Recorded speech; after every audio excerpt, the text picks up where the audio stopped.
السلام علیکم ورحمۃ اللہ وبرکاتہ۔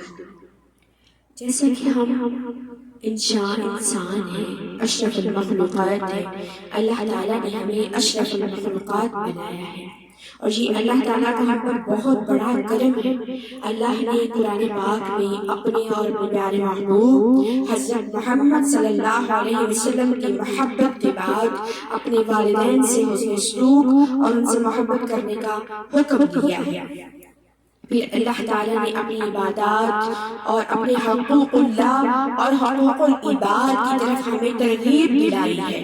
تو ہم بظاہر انسان ہیں، خطا کار ہیں، اب پورے جو ہیں اور آسمان کی جنت کی جو حوریں ہیں، جنت کے جو جتنے بھی جوان ہیں، وہ اس بات پر خوش قسمت نہیں ہیں جیسا کہ ہم خوش قسمت ہیں۔ کیسے کہ دنیا کی جو عورت ہے، دنیا کا جو مرد ہے، وہ نمازیں پڑھ سکتا ہے، وہ اللہ کے سامنے سجدہ کرتا ہے، اللہ کی یاد میں روتا ہے، اللہ کو مناتا ہے، اللہ کی دی ہوئی آزمائشوں پر سے گزرتا ہے۔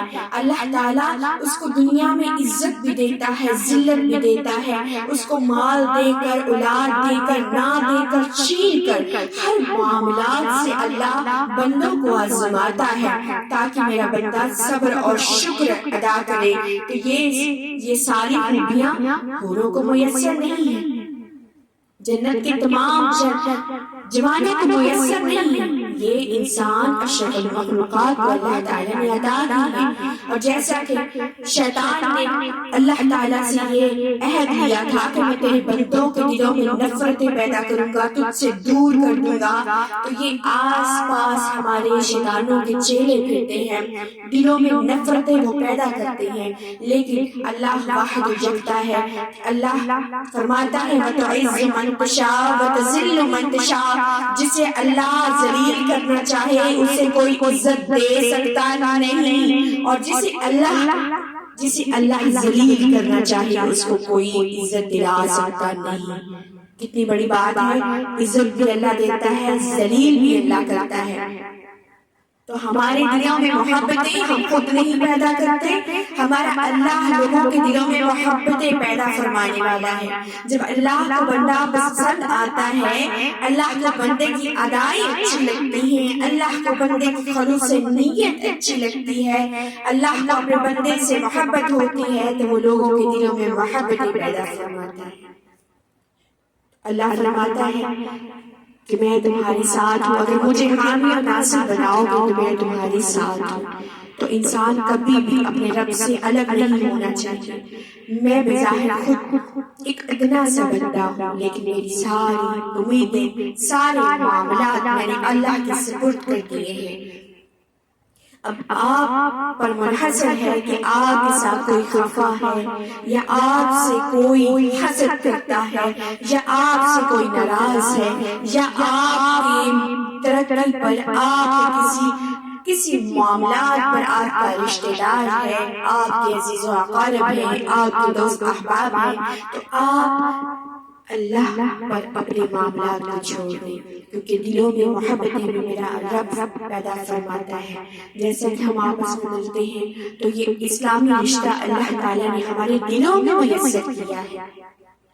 اللہ ارحم الراحمین ہے۔ اللہ نے اپنے محبوب کو بھی وَمَا أَرْسَلْنَاكَ إِلَّا رَحْمَةً لِلْعَالَمِينَ کہہ کر قرآن پاک میں ارشاد فرمایا ہے کہ میرے محبوب، ہم نے تجھے تمام جہانوں کی رحمت بنا کر بھیجا۔ اب رحمت اور رحم میں فرق کچھ بھی نہیں، تھوڑا سا ہے۔ رحمت تو دو جہان کی ہے، رحمت میرے اللہ کی ہے، رحمت میرے محبوب صلی اللہ علیہ وسلم کی ہے، اور انسان کو اللہ تعالیٰ نے اس کے دل میں رحم پیدا فرمایا ہے۔ اللہ فرماتا ہے کہ جو بندہ مجھ سے محبت کرتا ہے اس کے اندر میں کچھ صفتیں میں خود منتقل کرتا ہوں۔ کیسے؟ اللہ المتکبر ہے، اللہ کو تکبر جچتا ہے، اللہ کو خوبصورت لگتا ہے، وہ متکبر اس کے اوپر جچتا ہے، اللہ کو غرور سجتا ہے، اللہ واحد جگتا ہے، ارحم الراحمین ہے۔ اللہ چاہے تو زمین کو پلٹ سکتا ہے، اللہ چاہے تو دنیا کو نیست و نابود کر سکتا ہے، اللہ چاہے تو کیا کچھ نہیں کر سکتا، اور میرا رب جب کسی کے دل میں محبت پیدا کرنا چاہے تو اس کو کوئی مٹا بھی نہیں سکتا۔ یہ میرے اللہ کا کرم ہوتا ہے ہم انسانوں پر. اور شیطان کے آس پاس جو چیلے بھٹکتے ہیں، جو دلوں میں نفرتیں اور کدورتیں پیدا کرتے ہیں، اللہ تعالیٰ ہمیں ان سے محفوظ فرمائے. اور اللہ تعالیٰ جب جس بندے کا حامی اور ناصر ہوتا ہے تو اسے کوئی بگاڑ سکتا نہیں. جب ہم کسی کے ساتھ برا کرتے ہیں، اگر ہم انسان ہیں، ہمارے نفس زندہ ہے، اگر ہمارے نفس زندہ ہے تو ہم اپنے اندر ملامت کرتے ہیں کہ میں نے کسی کے ساتھ بے آزاری تو نہیں کی، کسی کے ساتھ کسی کا حق تو نہیں چھینا، کسی کے ساتھ میں نے زیادتی تو نہیں کی، کسی کو تکلیف تو نہیں پہنچایا. لیکن جب ہمارے دل مر جاتے ہیں تو ہم غرور میں آ جاتے ہیں، متکبر ہو جاتے ہیں اور ہر جگہ پر انسانوں کو ذلیل کرتے پھرتے ہیں. لیکن میرا اللہ بہت خوبصورت چالیں چلنے والا ہے. اللہ فرماتا ہے یہودیوں نے بھی چالیں چلی تھی، لیکن اللہ تعالیٰ بہتر چالیں چلنے والا ہے. اللہ تعالیٰ ہمارے دلوں میں محبتیں اور اتفاق پیدا کرنے کی توفیق عطا فرمائے اور ایک دوسرے کے ساتھ محبت سے ملنے کی توفیق عطا فرمائے. جب بھی ہم ملیں ہم اللہ کی رضا کے لیے ملیں، جب بھی ہم کسی سے محبت کریں تو اللہ کی رضا کے لیے محبت کریں. میرے آقا صلی اللہ علیہ وسلم نے فرمایا تھا کہ میرے اللہ میں جس سے محبت کرتا ہوں تو بھی اس سے محبت کر. سبحان اللہ.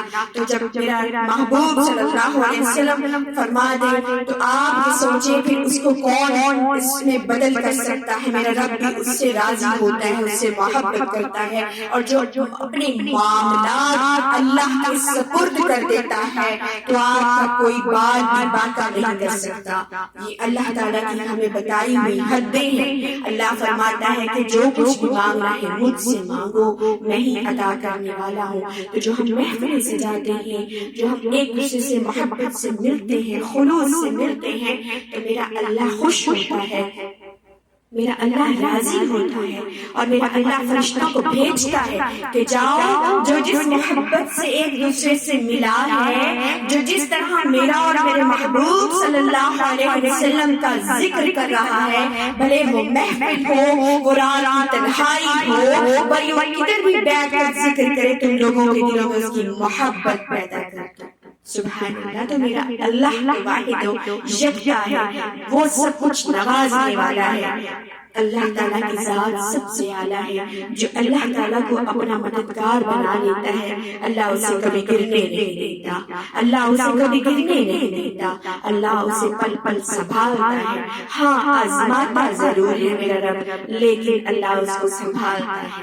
اللہ کا صبر، اللہ نے فرمایا ہے میری آزمائشوں پر صبر کرو، میرے اوپر چھوڑ دو میرے معاملات، میں بہتر فیصلے کرنے والا ہوں. اور اللہ فرماتا ہے کہ تو میرے حقوق اللہ اور حقوق العباد کو زندہ کر تو میں تمہارا حامی و ناصر ہوں، تمہارا مددگار ہوں گا. تو اللہ سے بڑھ کر تو کوئی مددگار نہیں ہے. ہم سب کو اللہ تعالیٰ کی تمام نعمتوں پر صبر اور شکر کرنے کی توفیق عطا فرمائے. اللہ تعالیٰ ہم سب سے خوش رہے، راضی رہے. یہ دنیا تو فانی ہے، ایک دن چھوڑ جانا ہے. ننگے بدن آئے ہیں سارے اس جہاں میں، ننگے بدن آئے ہیں سارے اس جہاں میں، ایک کفن کی خاطر اتنا سفر طے کر چلے. تو یہ سوچنے کی بات ہے یہ ہمیشہ کا گھر نہیں ہے، یہ ہمیشہ زندہ رہنے والی زندگی نہیں ہے. یہ دنیا فانی ہے، ایک دن اس کو ہم نے ختم کر کے تنہا قبر میں اتر جانا ہے. وہاں ہمارے نامہ اعمال ہوں گے. جب ہم کسی سے خلوص اور محبت سے ملے ہوں گے تو وہ ہمیں اچھے لفظوں سے یاد کریں گے. اور جب اللہ تعالیٰ ہم سے راضی ہوتا ہے ہماری تمام منزلیں اللہ آسان فرما دیتا ہے. اللہ تعالیٰ اس ماہ ربیع الاول کے مہینے کی صدقے اللہ ہمیں صبر، شکر اور اللہ کی اطاعت، اپنے پیارے محبوب صلی اللہ علیہ وسلم کی اطاعت کرنے کی توفیق عطا فرمائے. ہماری دین اور دنیا اللہ تعالیٰ ہمیں کامیابیاں اور کامیابیاں عطا فرمائے. ایسی زندگی عطا فرمائے جس سے اللہ اور اس کے محبوب صلی اللہ علیہ وسلم ہم سے راضی ہوں. دین اور دنیا کی اللہ ہمیں بھلائیاں عطا فرمائے. آمین. جزاک اللہ.